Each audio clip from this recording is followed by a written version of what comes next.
Hello, good morning. So ayan, so mga 9 a.m. na, 9:30 siguro. So kung mapansin nyo, yung for harvest natin dapat sa Friday, kinuha ko na. Kasi yung mga bibili, gusto na nilang kunin. So in-harvest ko na siya kaninang umaga. And tinimbang ko na rin naman. So pumapatak on average. Pinakamababang na timbang ko is around 83 grams. And yung pinakamabigat is around 130 grams. So, nandun. So, possible. Masabi ko na average natin is 100 and more. So, goods na siya. So, ang pinaplano ko ngayon is mag-harvest tayo ng 40 days instead na 45 days. Tsaka yan, may plastic na yan. Para in case dun sa mga angge-angge. And also, ayan, ito pala yung meatan natin. So, yan. Also, ito, may laman na ito na tubig, pero ang problema ko dito, siguro dahil hindi ganun kapantay yung pinapatungan niya, yun, may space, nahihirapan siya or may butas na naglilik paunti-unti. Kahapon pa to Kaya tinitingnan ko, although mabagal lang yung leak, pero may leak pa rin. So, hindi siya maganda na gawin dyan. So, mamaya ililipat ko yan. Ang bala kong gawin is either mag-setup dito, ng dalawa dito, or lagay tayo dito na pag-ganon pahiga, pahalang. Kasi wala naman ditong sinasampay sa part na to yun, ayusin ko na rin yung sampayan siguro para ma-convert ko na or ma-transfer ko na yung mga taniman. Kasi gusto ko na rin tong ma-utilize. Sa ngayon kasi, kung magta-transfer tayo, kung mag-harvest tayo every 40 days, kaya natin magtanim or mag-harvest ng 30 heads per week. So, goods na yon. Pero syempre, gusto natin dagdagan pa yon. So, yun nga, medyo negative tayo dito sa setup na dito. Kaya malamang i-retain muna natin yung mga luma nating setup dito sa location na yan. Diyan lang naman sa location na yan. I-retain lang muna natin sila. Kasi yung styro, yun nga, ayun parang may mga tulo-tulo. Sa palagi ko hindi naman siya butas. Parang na-stretch lang kasi yung styro. Kaya nagkakaroon ng maliliit na spacing. Yun. Kaya dapat medyo flat siguro yung paglalagyan nila. Ayun lang. Yun lang yung naisip ko sa ngayon na possible issue or yung reason kaya nagkakaroon ng tulo-tulo. So kung mapansin nyo, ayan. Ayan. Actually kahapon, punong-puno yan. Punong-puno.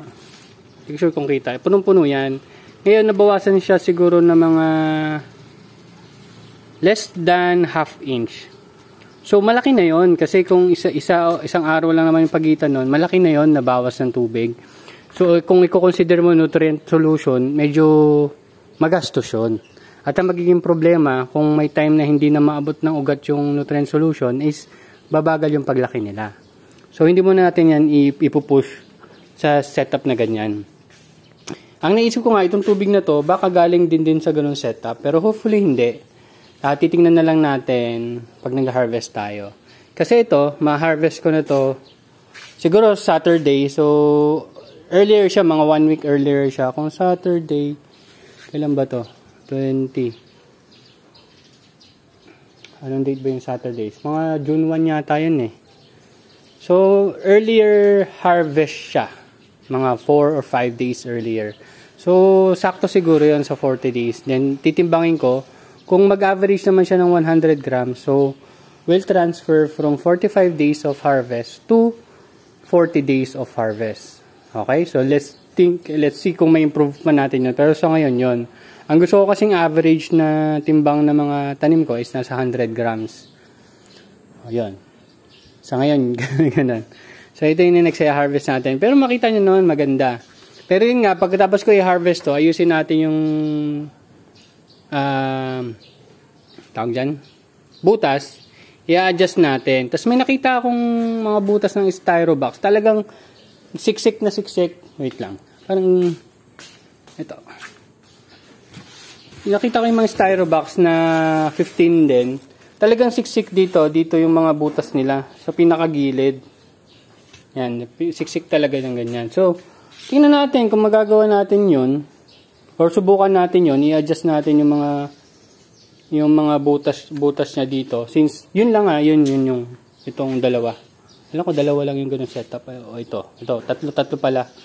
So, i-adjust natin yun. So, magkakaroon tayong butas dito. Ma-adjust lang ng konti. So, hopefully, maging mas okay yung spacing nila. Tingnan natin. Ayan. So, ibang tanim pa natin nandito. Ang expect ko sa June 20, or sabihin mo June 15 kasi kung mag-adjust tayo ng harvest natin ng 5 days. Ito kasi June 20. So, palagay ko pwede natin harvest siya ng June 15. Meron tayong 15 heads. Pero malamang 14 heads lang kasi medyo maliit pa yung isa. Yan.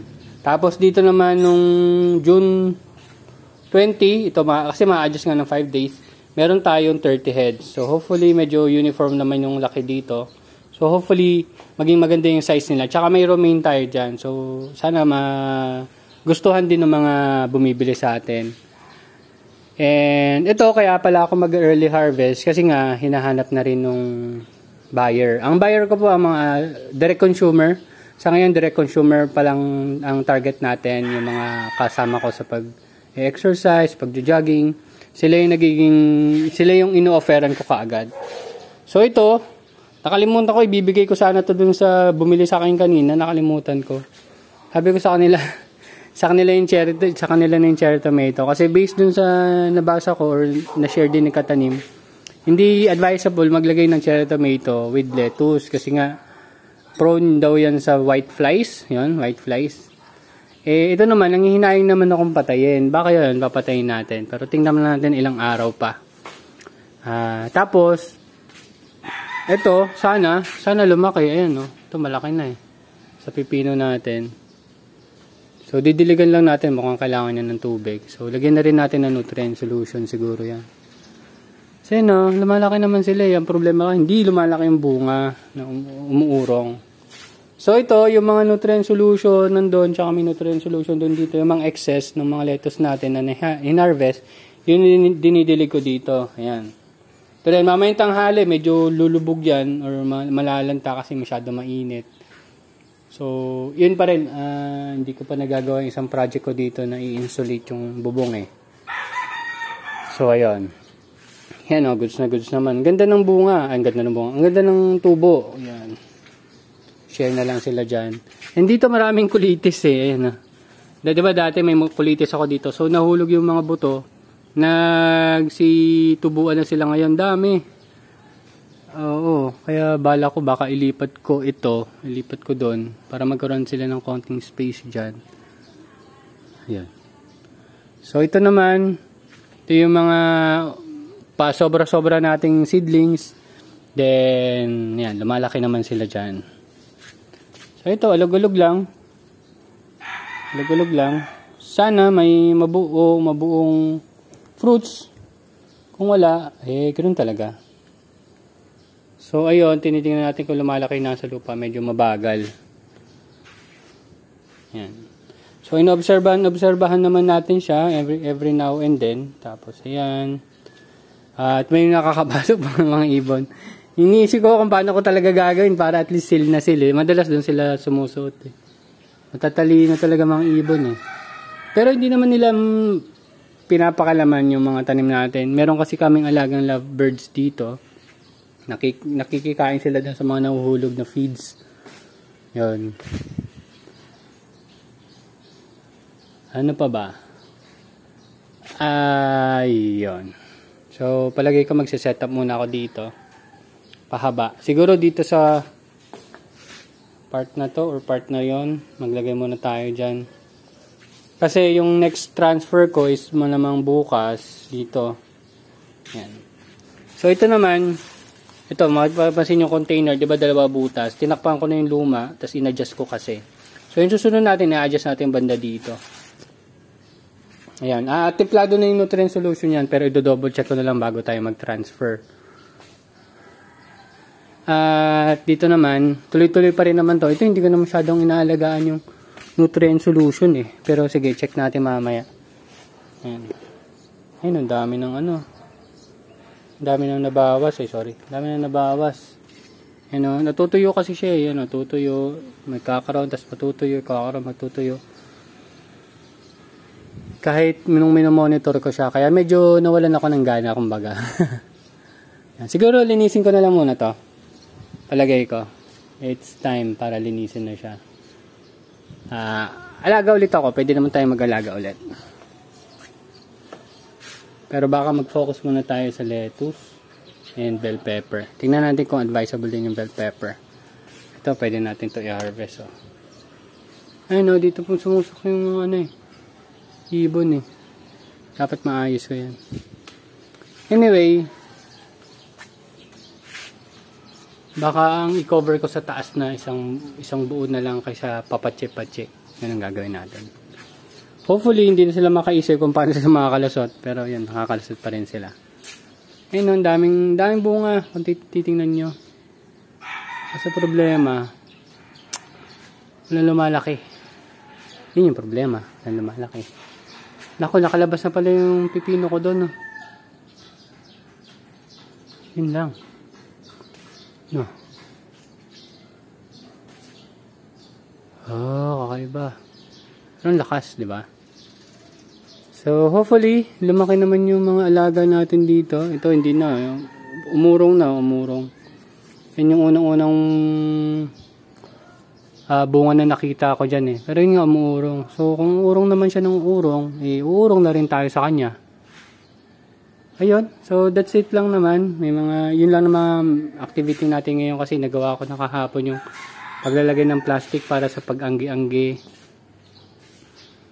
Yan. So, after few weeks, yan, makita na to, punong-puno. Pero sa ngayon, ganyan lang muna. Pero yun nga, sa Sabado, ito wala na to. Mga 4 days. Yan. Malaki siya eh, oh. Maganda yung tubo eh. Palagay ko, sasampa din yun ng 100 grams eh. So, actually, pwede ka na magbenta ng per kilo. Kung 350 per kilo, okay na. Hindi na masama. Yan, that's it. Thank you very much and see you next update. Bye-bye.